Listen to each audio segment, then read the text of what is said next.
All right. Hello. Welcome to our first life sharing information session. The session is being offered to educate staff on the basics of life sharing and respite.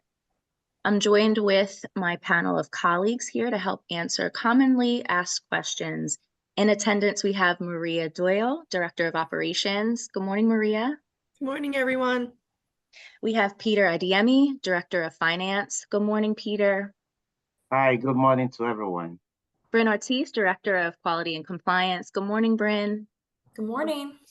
And Cassie Rambo, Program Manager for our Life Sharing Services. Good morning, Cassie. Thank you all for being here.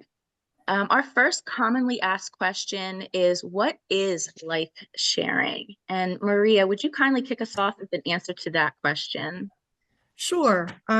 Life sharing is a family-like home setting where individuals with the developmental disability, they live an everyday life, just like all of us. The goal is for the individual to live a typical life while they're supported 24 hours a day, 7 days a week, 365 days of the year. The person or the persons with whom the individual lives provides basic necessities such as food, shelter, different types of supports, providing for the needs of the individual and sharing their life together. It can be really rewarding and a life enriching experience for everybody that's involved. They would come into your house and live with you just like a family member or anyone else. Thank you, Maria. The second commonly asked questions that we get is, what are the responsibilities of a life sharing provider versus a respite provider? Could you answer that for us, Maria? Yes, the responsibilities are similar, but basically the difference is that it's time limited for respite. Respite can range from 24 hours to a weekend, a week, or sometimes an extended period of time if there's an emergency situation or we're seeking other types of placement for an individual. Just like life sharing, an individual would live at the respite provider's home during the time of respite, and the provider is responsible for the same as a life sharing provider, the overall health, safety, and well-being of the individual while they're in respite. This can range from providing meals, supporting activities of daily living, such as personal care, medication administration, medical appointment management, transportation to and from activities such as day program, or if they have a job. And in comparison to life sharing is a permanent commitment to the individual for them actually becoming part of your family and living with you all the time. All right, our third question relates to compliance. Folks want to know, what requirements are there to becoming a life sharing provider versus a respite provider? Now, when it comes to the physical site, Bryn, could you answer that portion of the question? Yeah, absolutely. So becoming a life sharing provider requires you to go through the licensing process for your home, where being a respite provider does not go through licensing. Most standard family homes are going to be able to be licensed with little to no major modifications to your home. I would say the biggest thing we see is needing the installation of maybe a simple handrail. But aside from that, or sticking up some extra fire alarms, we typically don't have any major modifications that would need completed at your home. So it seems like a daunting thing to get your home licensed, but it's really not. So once you would express interest in life sharing, the first step would be to meet with me. I would come out to the home that you want to use for life sharing, and I would do an inspection, a walkthrough. We would talk through any potential things with your home that would be a licensing violation. And then once we feel that your property is suitable, we would move forward and move on to going through the HR onboarding process. For respite, that's an unlicensed service. So licensing does not come out to your home, but a member of our team, usually myself, or if I'm not available, Maria, would need to come do a walkthrough of your home if you've never been established as a respite provider, just so that we can make sure it's safe. There's no major hazards. You have working fire alarms, things like that. And as far as training, what are the requirements for life sharing providers, Cassie? So the training requirements for life sharing providers is pretty much the same as residential staff. So we still have to follow the 6100, 6400 regulations as far as your training file. So all of the ones that you would already have to be an in-compliance staff member, would cover you for the respite. If it's someone outside of a DSP position that would be interested in providing life sharing, they would still have to complete all of the 6100 required regulations. Thank you for that. Maria, our fourth commonly asked question is, how are life sharing participants selected and placed? And do life sharing providers and respite providers have the option to assess an individual for their fitness in their family or in their home? Dayspring works with the individuals and the respite and life sharing providers to ensure a good match occurs, so that everybody can thrive and flourish.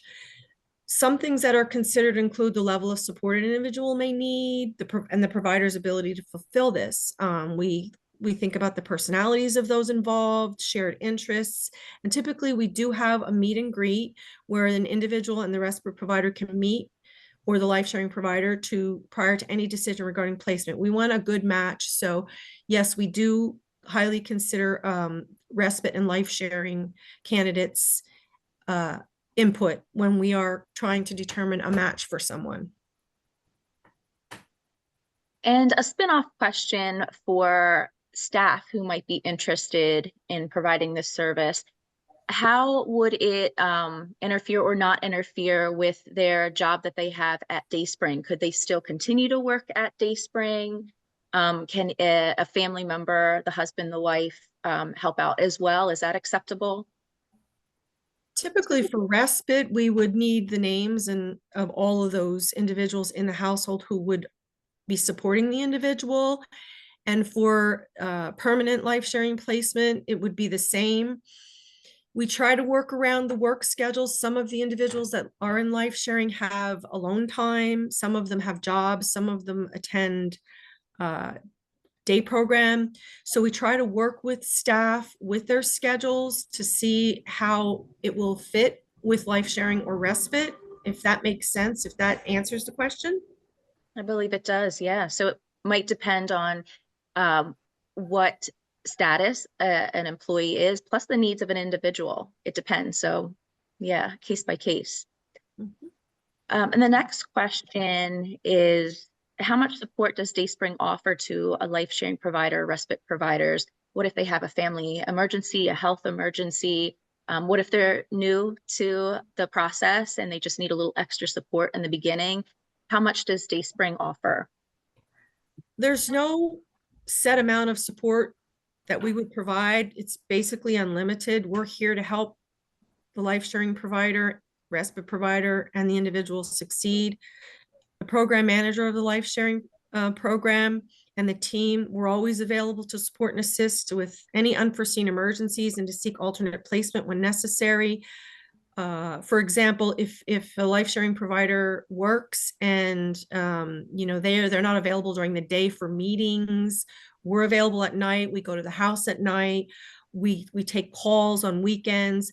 So it's an unlimited amount of support. It's again case by case. Whatever anyone needs, we're there to be involved in support. Cassie, another commonly asked question is, how often will Dayspring personnel, supports coordinators, et cetera, visit a life sharing provider or respite provider's home? So that's again based on the needs of the individual and the family.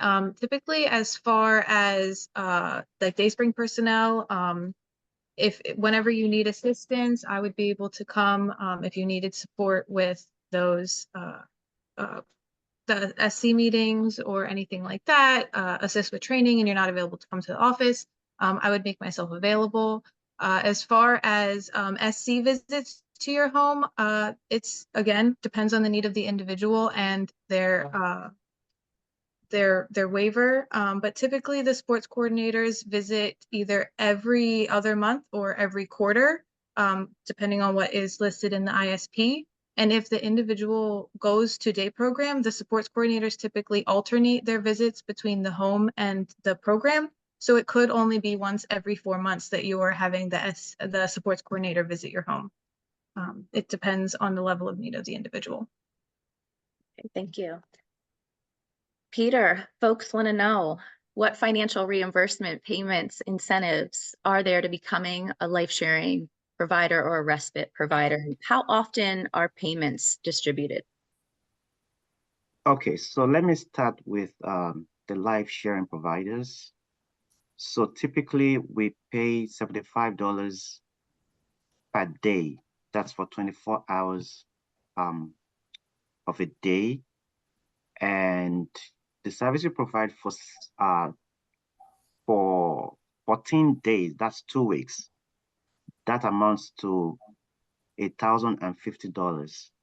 So for every 2 weeks, you get $1,015, either deposited directly into your account, or if you opt for the option of getting a life check, which you can pick up from our office, or we can mail it to you, the best that is convenient for you.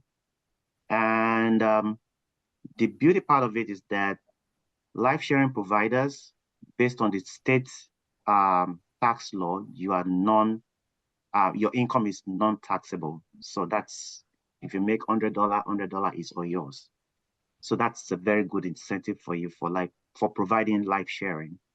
And for the respite provider, that's a little bit different from the life sharing provider, though you offer basically the same service, but yours is time limited because just for a short period of time. And basically, we pay you $100 for 24 hours of service provided. Payment also made for services provided via life check. We give you a check for the service you provided.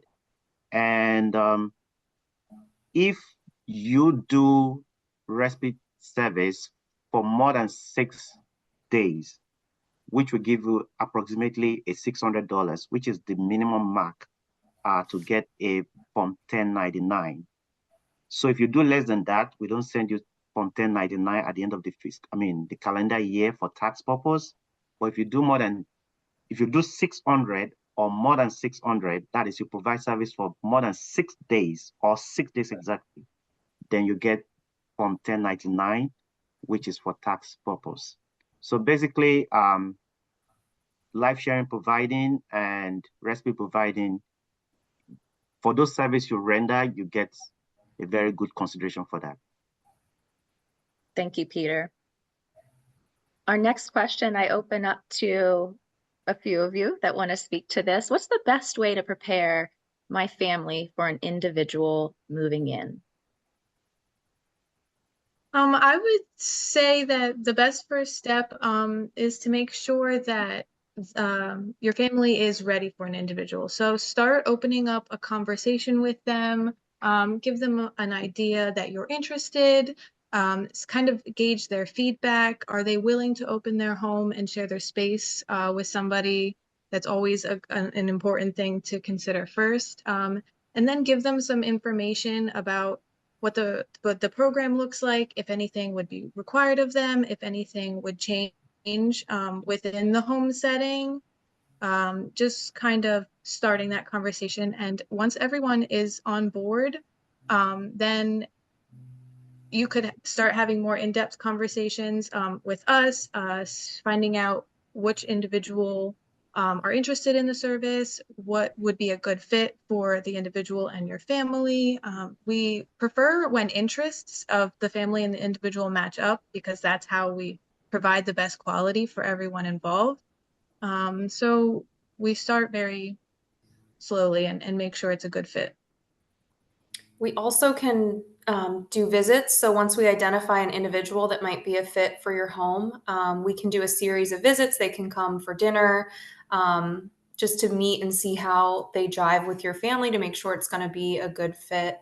I'm not sure, Maria, if they're able to do any kind of overnight visit. I think if the house is licensed, they could. I'm not sure.